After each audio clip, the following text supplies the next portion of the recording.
راځئ ملګرو چې وګورو د آیسکریم په کومه طریقه باندې جوړیږي او کم کم پروسس منځته راځي چې یو آیسکریم موږ تاسو ته بیا عرضه کیږي. نو تاسو کتلی شئ په دې ویډیو کې چې اول یې شیدې راواخیستلې، په اوبو کې واچولې، وروسته د هغې نه کلسي یا موږ چې کوم هغه ورته وایي هغه یې ور واچوو، وروسته د هغې نه فلیور او رنګ یې ورسره مکس کړل. خو په دې بالټي کې څه ده مکمله هغه یې ور واچول، فلیور یې هم ورسره واچوو او بوره یې هم پکې اچولې وه. نو خوند او ذایقه چې ده دا فلیور او شیونه برابروي.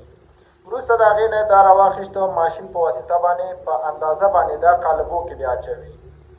چې کوم قالبونه دې دپاره جوړ کړي د ایسکریمو دپاره نو هغې کې ټول اچول کېږي. وروسته د هغې نه په دې کې سټریکونه تاسو چې ګورئ دا سټریکونه راواخیسته، په دې قالبو کې بیا یو دانه ورغورځي په دې ماشین په واسطه باندې چې هر قالب ته جدا جدا او ډیره اسانه طریقه باندې دا ورغورځي. او که چیرته یو د انسانانو په لاس کې و نو هر هغه ته به 10-15 دانې انسانان ولاړو تر څو پورې چې دا پروسس نه تیر سي. نو کتلی شئ تاسو دوستانو چې دی راواخیسته، دغه کمې اوبه چې تاسو ته ښکاري دا 45 درجې سانتیګریډ ته یخې اوبه دي، یعنې چې دا آیسکریم پکې جوړېږي په دې اوبو کې. وروسته د هغې نه چې د دې نه تیر سي دا بیا په ماشین په واسطه باندې جګېږي د قالبونه. دا بیا مخصوص کوم هغه څه دي دې ته راځي، قالبونه چې ورته نور مختلف قالبونه جوړ کړي دي هغې ته راځي، په هغې کې غورځي او د دې ماشین په واسطه باندې دا پروسس کېږي.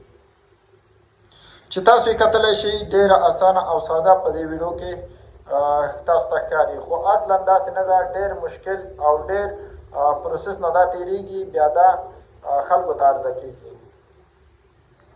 هر یو آیسکریم ته جدا جدا تاسو ګورئ چې ماشین جدا جدا بیلوي او جدا جدا کوم هغه ته چې ده هغې ته پروسس ته ورولي.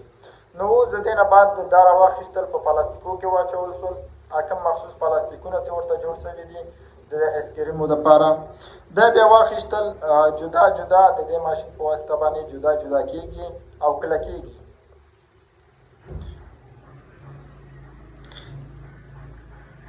دا بیا د دې نه وروسته بیا دا چې واخیستل سول دا قالب هغه کې اچول کېږي بکسو کې او د خلکو پورې رسېږي، یعنې فیکټریانو ته ورځي او هغې نه وروسته بیا خلکو ته عرضه کېږي. ویډیو لایک او شیر کړئ ملګرو.